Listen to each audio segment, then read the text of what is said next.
You guys picture this American suburb where every lawn is mowed to military precision and every mailbox matches. Evergreen Meadows, Ohio. Designed by a committee of angels on a Pinterest board. It's almost perfect now. Then one Tuesday night, the HOA board meeting explodes like a cheap firework. And the fuse? A single solar panel on a quiet woman's roof.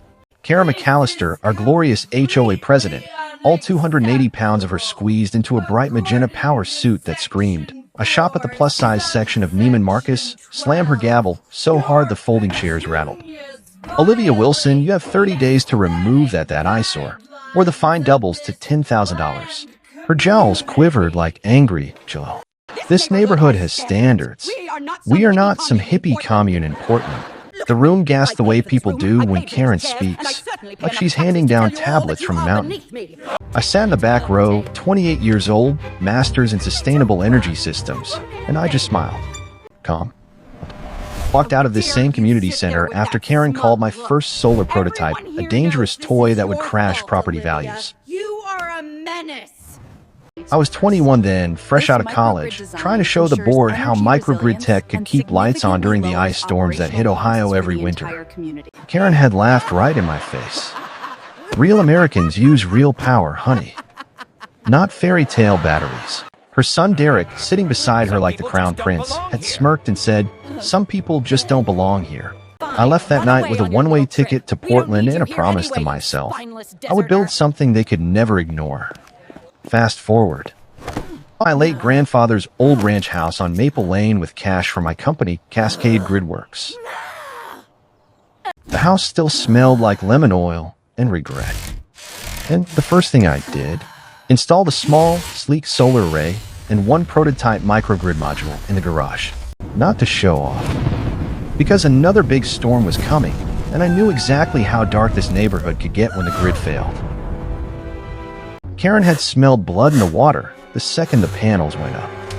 She sent the first violation letter before the installers even left my driveway. Then the second, the $5,000 fine stapled to it like a death warrant. Aesthetic violation. $5,000 fine immediately. Threat to neighborhood harmony. The wording was pure Karen, corporate, condescending, and dripping with fake concern for the community.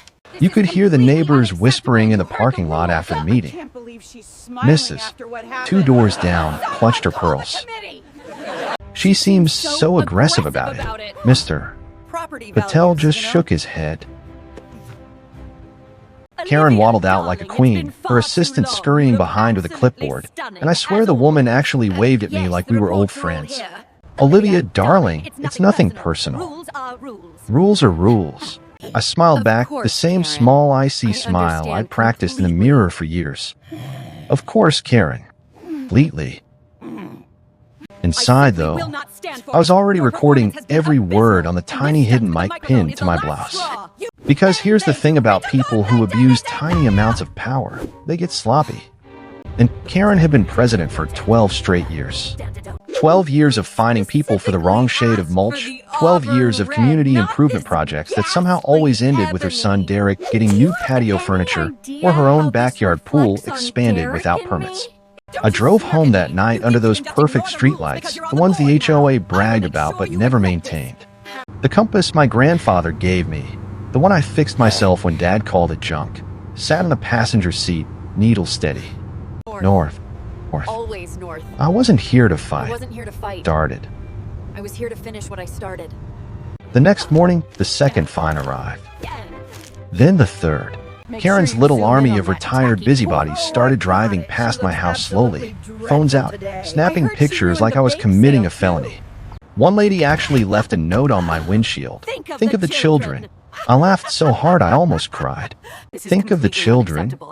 The same children who would be sitting in the dark the next time the power went out for 3 days. But I didn't yell. Neighborhood Facebook page. I just kept working. Because the Olivia who once cried in her car after HOA meetings was gone. This Olivia had built a company that kept rural clinics running during ice storms. This Olivia had patents, who specialized in HOA tyranny. Article. Karen had no idea what kind of storm she had just invited into her perfect little kingdom. You guys ever watch someone dig their own grave with a smile? That's Karen in the weeks that followed. Every time she sent another violation notice, certified mail of course, because nothing says, I'm a serious professional like wasting $30 on postage, I added it to the growing folder labeled Karen's Greatest Hits. The fines piled up: $5,000 for the panels, $2,500 for the unsightly battery enclosure in my garage, another $1,800 because my microgrid module allegedly disrupted the visual harmony of the streetscape. I paid nothing. And I started recording every single HOA board meeting on my phone, tucked discreetly in my purse. Karen loved the sound of her own voice too much to notice. One night she cornered me after a meeting, her perfume a cloud of synthetic vanilla and desperation. Olivia, sweetheart, why do you insist on making this difficult? We all want what's best for Evergreen Meadows. She patted my arm like I was a naughty child. Some people just don't understand how things work here. I looked at her, really looked. The way the suit strained to the seams, the way her fake diamond brooch caught the fluorescent light like cheap costume jewelry. You're right, Karen. Your stand. I smiled. But I'm learning. Behind her, Derek, still living in his mom's basement at 30, still driving the lifted truck he bought with HOA consulting fees, chuckled. Told you she was trouble, Ma. And the rules. The whole room laughed the way people laugh when they're scared of the person holding the gavel.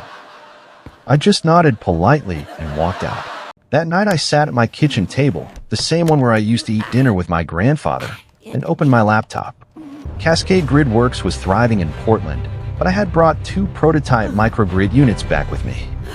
Small, silent, modular. The kind that could power an entire block if daisy-chained. I had installed one in my garage for testing. The other stayed hidden.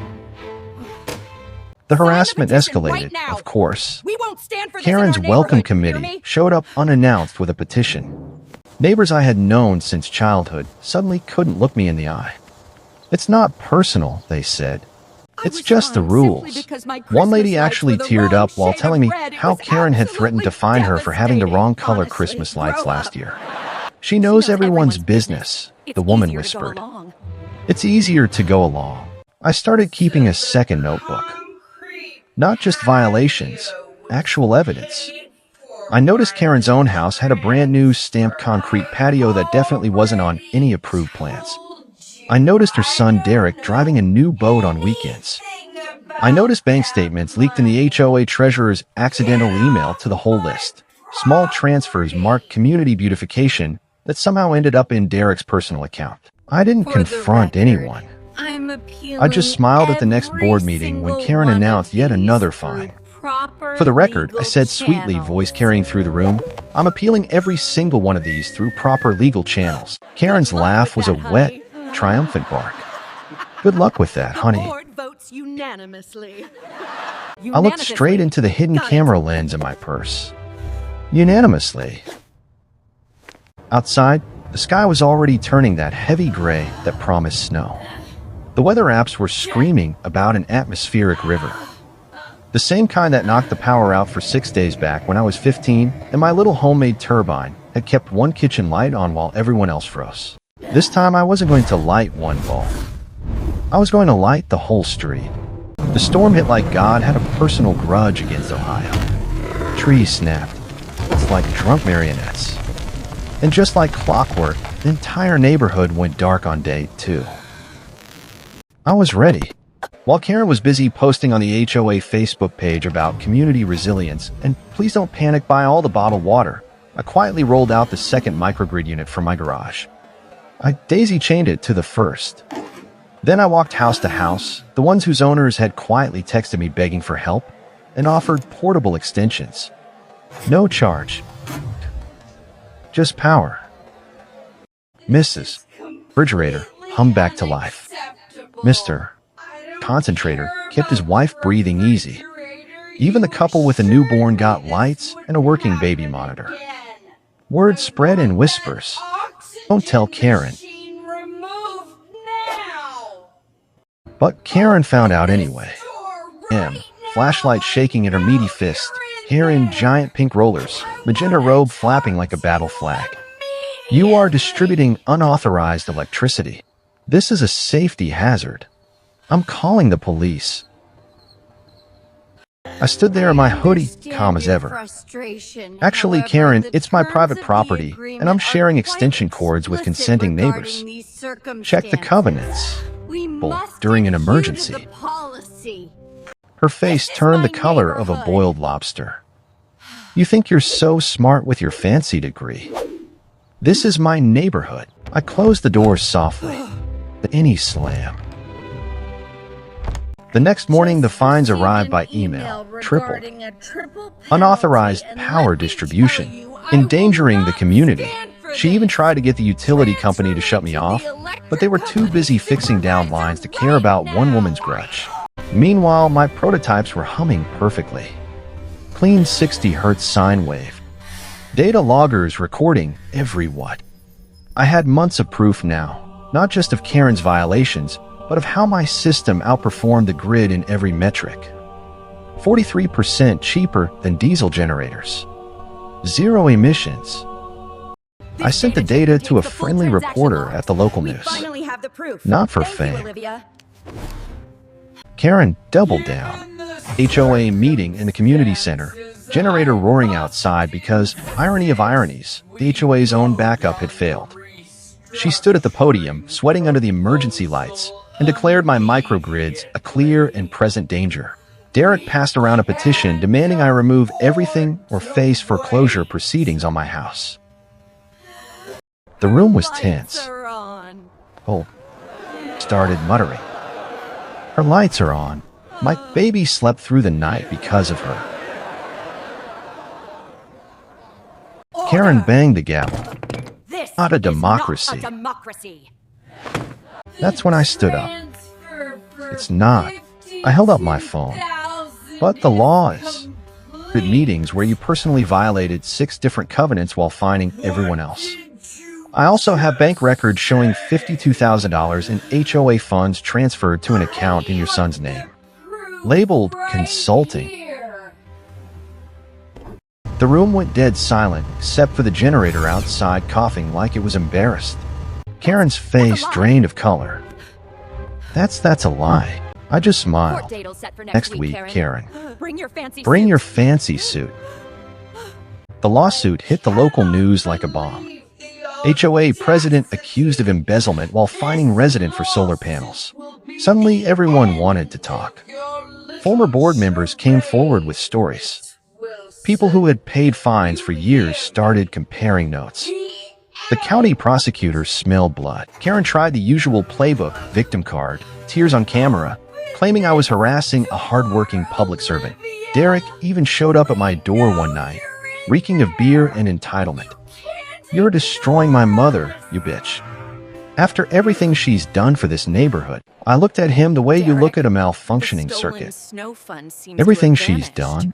Like stealing from the snow removal fund so you could buy that boat. He sputtered. The court hearing was pure justice porn. Karen waddled into the courtroom in her most expensive suit, looking like a balloon animal in business attire. Her lawyer tried every trick. I just laid out the evidence. Bank statements. Photos of her illegal patio.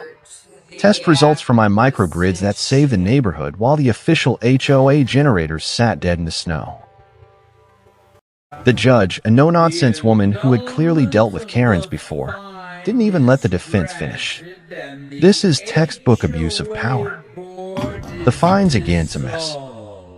The HOA board is hereby dissolved pending new elections. Sir, you are personally liable for repayment of the missing funds plus penalties. Karen's mouth opened and closed like a fish on dry land. Derek turned green. Outside the courthouse, the neighbors who had once avoided my eyes now shook my hand. We didn't know. We were scared. I just nodded. I understood fear.